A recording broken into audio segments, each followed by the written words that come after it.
Oh, hello there, and welcome back to the Eternal Podcast of the Broccoladini. This week on the show, our topic will be ancient Roman ghosts and ghost stories.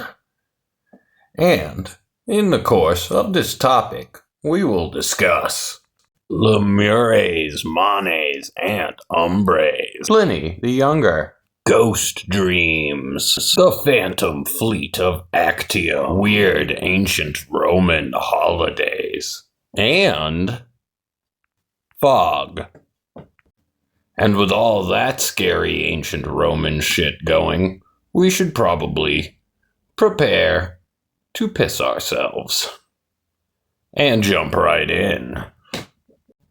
I sometimes think to myself, am I the ghost of a man who died long, long ago?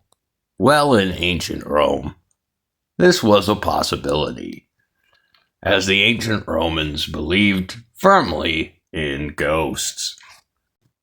Manes were what the ancient Romans called the collective dead, who they considered divine. The Manes were the divine spark that was residing inside of an individual person and part of the byproduct of creation of the universe. Now, many of these Manes, or some of them at least, could not or would not move on from this world to a better or worse place after their death. Some of these became Lemures, who were poltergeist-like, wrathful dead, often due to improper burial, violated last wishes, or some other sort of grudge. Umbres was another designation for shades, or just ghosts in general. These Manes, or Lemures, would often appear in dreams or between the torches, which means at night, or between the time that the torches were lit at night in the Roman ancient era and when they were put out in the morning. If these ghosts visiting one were loved ones, it was often a good sign. However, if these ghosts were not known to the individual, it was often seen as a haunting or as punishment for some sin of the ghost seer.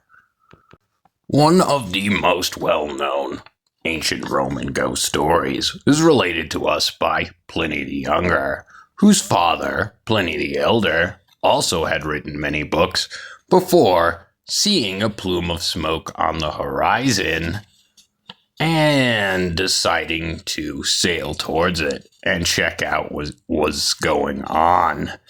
The plume of smoke that he had seen was coming from the town of Pompeii, and he sailed there and had a large banquet with his friends on the island while the volcano erupted. Unfortunately, he and his friends had not taken the situation seriously enough and died, mostly of poisonous gases from the volcano before anything hot had touched them.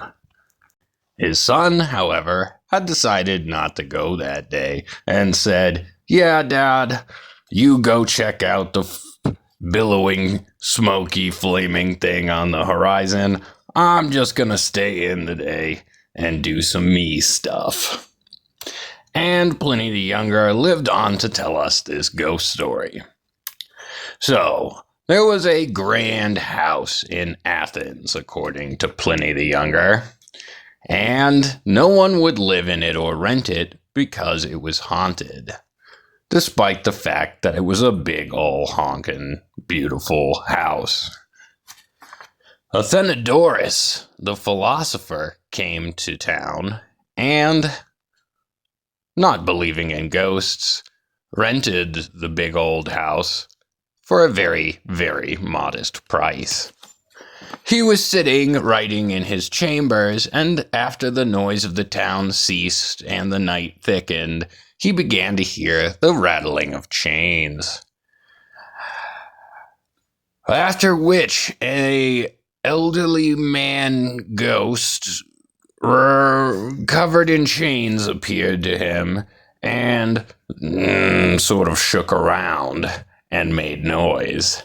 Athenodorus, who was not fazed by this, followed the ghost as the ghost walked through the large house into the courtyard, where it disappeared.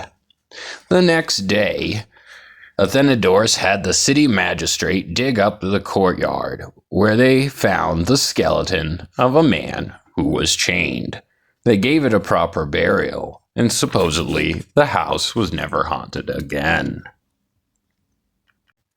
To appease such angry ghosts, not just one by one, but as a whole, the Romans celebrated a holiday called Lemuria, which must have been something like their Halloween.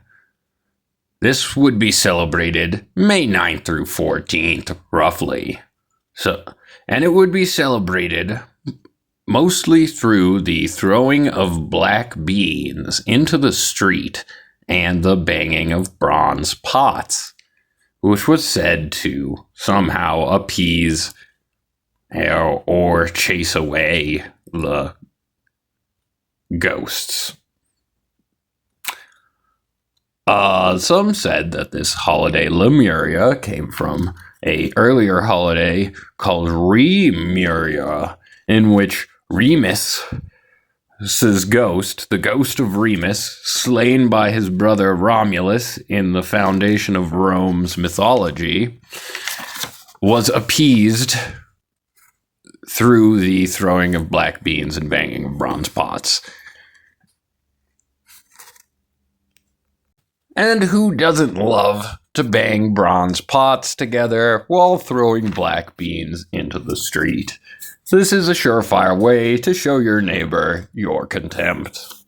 In our modern, non-ancient Roman society, where people just don't do cool stuff like that anymore. Yes, the Monets, the collective divine dead, were mostly good. The Umbres, shades, ghosts, could be good or evil, but the Lemures were always bad. In one comical ancient Roman tale, a young man left in charge of a huge property when his dad leaves for an extended period of time, marries his favorite slave girl, and throws a huge party. His dad is found to be coming home early during the huge party, and the news is given to the young son. The young son keeps his dad from entering the house by running out and meeting him outside of the house and telling him he saw a ghost haunting the house. In another ancient Roman ghost story, a man who was murdered visits his wife in a dream to tell her that he was murdered by a friend of his. And the wife, confirming it to be true, then kills the friend who murdered her husband, and then kills herself. Other ancient Roman ghost stories include the mysterious lost Ninth Legion. Yes, the Legio IX Hispania, lost in North Britain and turned into a ghost legion. They are seen sometimes at night by the locals in that area, marching through the fog, horribly beweaponed in the ancient Roman fashion. And we are told by the locals in North Britain that when they are seen marching together as an army through the fog, it sounds a little bit like this.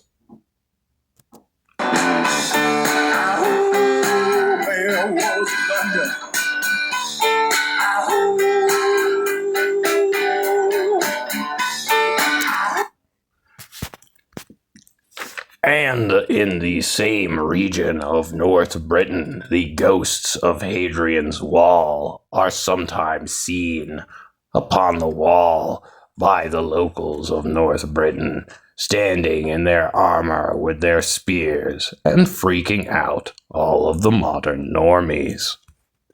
Another terrifying Roman ghost tale is that of the Phantom Fleet of Actium in West Greece, where an enormous battle once occurred between Octavian and Cleopatra and Mark Antony.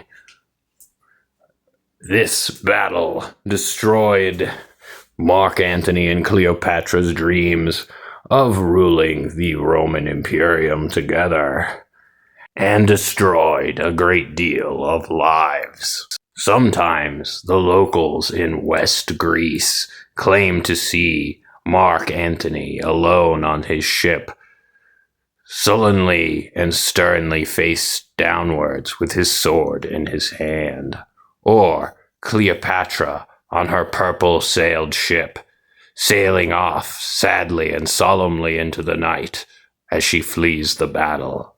Other horribly beweaponed ancient Roman ships are seen in the fog by the West Greek locals, clashing into each other with the sound of clanging spears and breaking bows. And another final ancient Roman ghost tale is that of the Eagle Standard of the 19th Legion that was destroyed and slaughtered en masse in Teutoburg, Germany, which is said to be cursed and haunted unto this very day.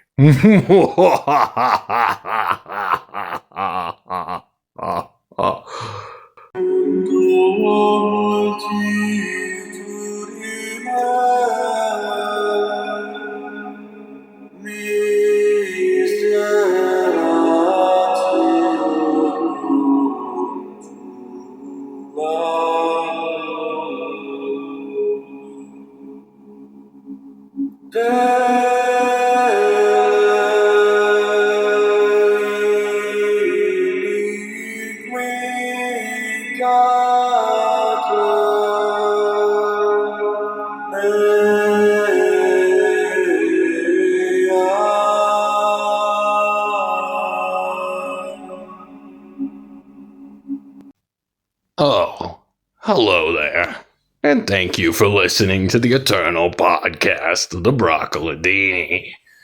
The Eternal Podcast of the Broccoladini is brought to you by Julius Caesar's Vengeful Ghost Halloween Superstore.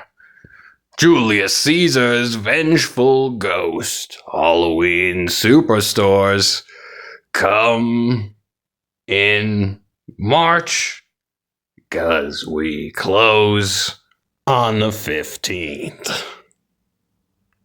Forever. I hope all you listeners out there are having a wonderful spooky season and that I didn't ruin it entirely. And further, unfortunately, that's all the time we have for the show this week. Until next time, my friends.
Derp.